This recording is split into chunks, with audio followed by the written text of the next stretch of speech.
Need for Speed Heat has a map, the final, complete, full map. That's right, you remember the video we made talking about Reddit when they pieced together a map and it was coming together and it was beautiful, it was amazing. Well, Ghost decided to drop the real map themselves and it looks meaty. In fact, they didn't drop just one map, they dropped 2 maps.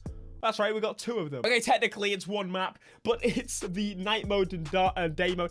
Interesting way to drop the map, very much. When they first dropped the map, we actually only saw the nighttime mode, and thought that was going to be the only one. It wasn't final, there was one of the areas missing apparently, but this is the final map, and I thought today it would be cool to dive in and also link into the gameplay that I recorded back from Gamescom and kind of splice it in and look an area and explore in-game. I thought that was a pretty cool idea. Look at the cities in the top right of the map. We've got downtown Palm Bay, Eden Shores, we've got the West Side and Bayview Park. That seems to be the biggest city area.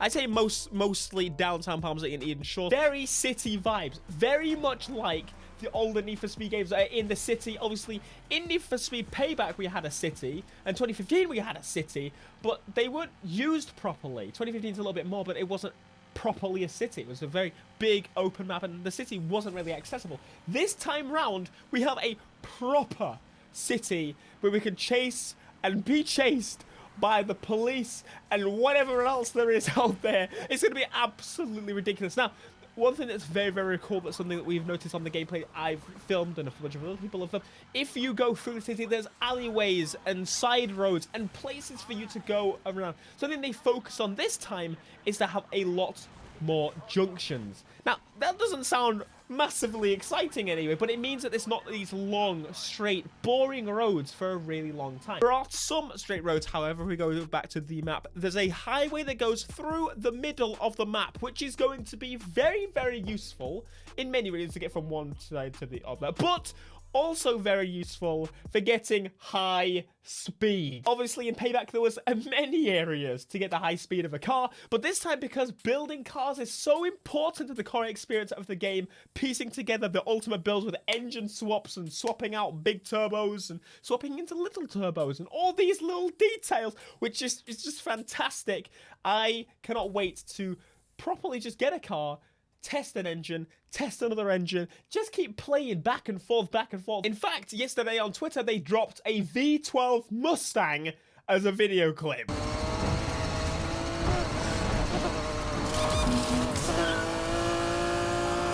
And I was very impressed. Very happy indeed, very happy. Palm City Raceway, we've spoken a little bit about before, but it is in fact a raceway. Now, I have stated in the past in a stream that I didn't think the area was used.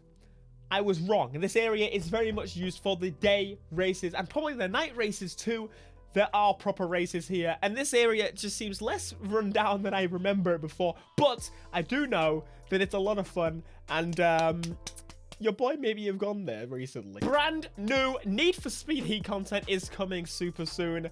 I promise you. I had a very nice day at Ghost yesterday in the UK, and let's just say you don't have to wait massively long. Top left of that, we have a Quarry, which is another fun area to play with. I think okay, this sounds really stupid, but in Need for Speed Payback, I wasn't a fan of the off-roading. I haven't tried the off-roading in Need for Speed Heat yet. I've not built a car for that.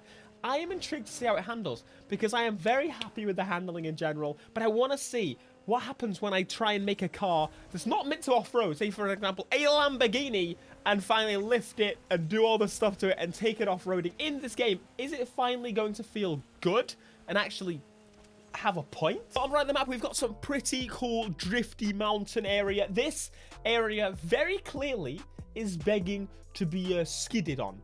And I can tell you the drift handling is, again, much improved. I played it again recently, and I am very excited to actually go to a mountain just for the sake of drifting down them. I'm looking forward to that. And I've not looked forward to that. I've never looked forward to drifting in Need for Speed for a long time, because I just knew that was the norm. But listen, boys and girls. What? Okay.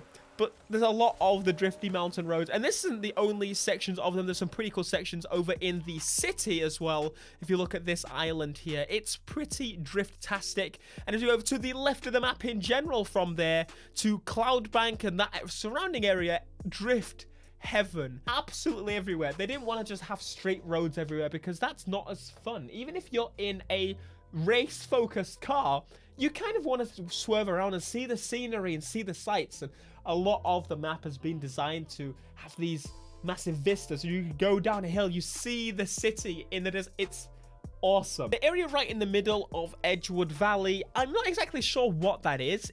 I believe, I do know in the map there is an abandoned shopping kind of center, like a mall.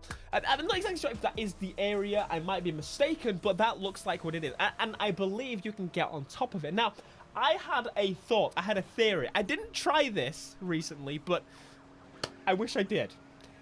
The shopping mall is somewhere you can get up on. I wonder if you had a high heat level, if you just popped up onto the roof, you have to like ramp up onto that roof. Will that be an area where the police can't get to us? Or will they find us up there? I'm very interested. There's a lot of areas in the map, like they have, for example, monorails that go around the city and the like, and you can jump up on them. But it's like, can the police get to these areas? It's going to make it interesting to find if we can find something like the bus station in Most Wanted 2005 or similar, where they just give up. It was just hilarious how they couldn't figure it out. It was amazing. But at the same time, they could patch things like that in this game. In Most Wanted 05, they can't patch an old game like that. I've just seen something. The straight road here in the bottom right of the map, it's kind of insane.